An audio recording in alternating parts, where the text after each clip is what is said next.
नमस्कार, मैं हूं आपके साथ आरती सिंह आजाद और डालते हैं नजर खास खबर की ओर। शरद पवार की राष्ट्रवादी कांग्रेस पार्टी ने केंद्र सरकार की ईडी का डर बताकर भाजपा के लोगों पर ईडी क्यों नहीं लगती, ऐसा प्रेस वार्ता में बताकर कुछ दिनों में आगामी लोकसभा चुनाव बैलेट पेपर हो, इसके लिए मोर्चा भी निकालने की बात कही।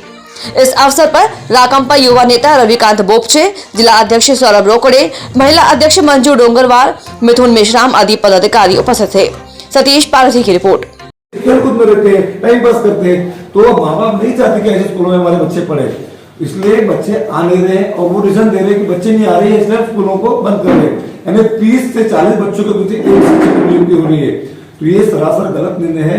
हमारा ये प्रस्ताव है कि गाँव के जो पढ़ी लिखी लड़कियां हैं, लड़के हैं, ग्रेजुएट है, आप उनको शिक्षण सेवक तत्वों पर नौकरी दो, भले ही आप उनको 1 लाख 1.5 लाख पगार मत दो। हमारी जो गांव की बच्चियां बच्चे जो ग्रेजुएट है वो मात्र 5 से 6 हजार रुपए में बाहर कॉन्वेंट में पढ़ाने जा रहे हैं। तो अगर वो 5-6 हजार में बाहर जा रहे हैं तो हम आपको 20 हजार या 25 हजार का सैलरी हम गाँव में उनकी व्यवस्था शिक्षण से तत्व तो कर सकते हैं। तो हमारे गांव की सारी भीड़ ये गांव में ही रहेगी और बच्चे अच्छा एजुकेशन गांव में ही ले सकते हैं। तो हमारे नेता ने ये बात को आश्वासन दिया कि अपनी सरकार आएगी उस टाइम पे अपन ये शिक्षक सेवक के धरती में हम लोग भर्तियां करेंगे और हमारे गांव की जो भीड़ बच्चों की है, जो शहर पैसे वाले वो जा पा रहे और जो नहीं जा पा रहे वो सीखना बंद कर रहे हैं। तो अगर बच्चे पढ़ेंगे लिखेंगे नहीं तो आने वाले टाइम पे एक अच्छा समाज कैसे खड़ा होगा, इसके लिए एक हमारा आने वाले दिनों में प्रयास रहेगा।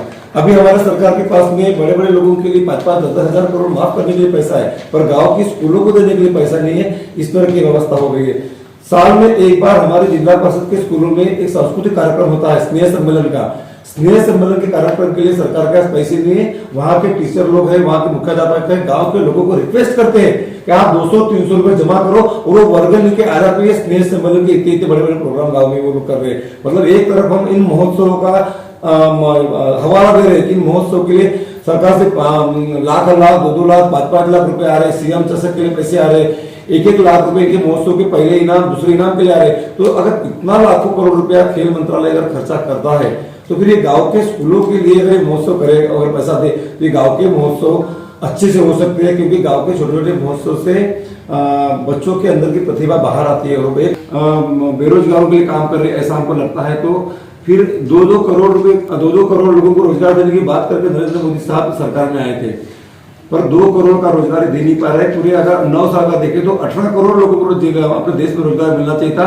हमारा तो ये मानना है कि देश में 1 करोड़ लोगों को भी रोजगार नहीं मिला है। महाराष्ट्र के हमारे बड़े नेता, हमारे जिले के भी नेता अभी जो पक्ष छोड़ के भाजपा के साथ में विलीन हुए हैं, अपने क्या से गुजरात के प्रधानमंत्री है क्या, नरेंद्र मोदी साहब देश के प्रधानमंत्री, महाराष्ट्र के भी है, बिहार के भी है, उत्तर प्रदेश के भी है, सभी स्टेट के प्रधानमंत्री है।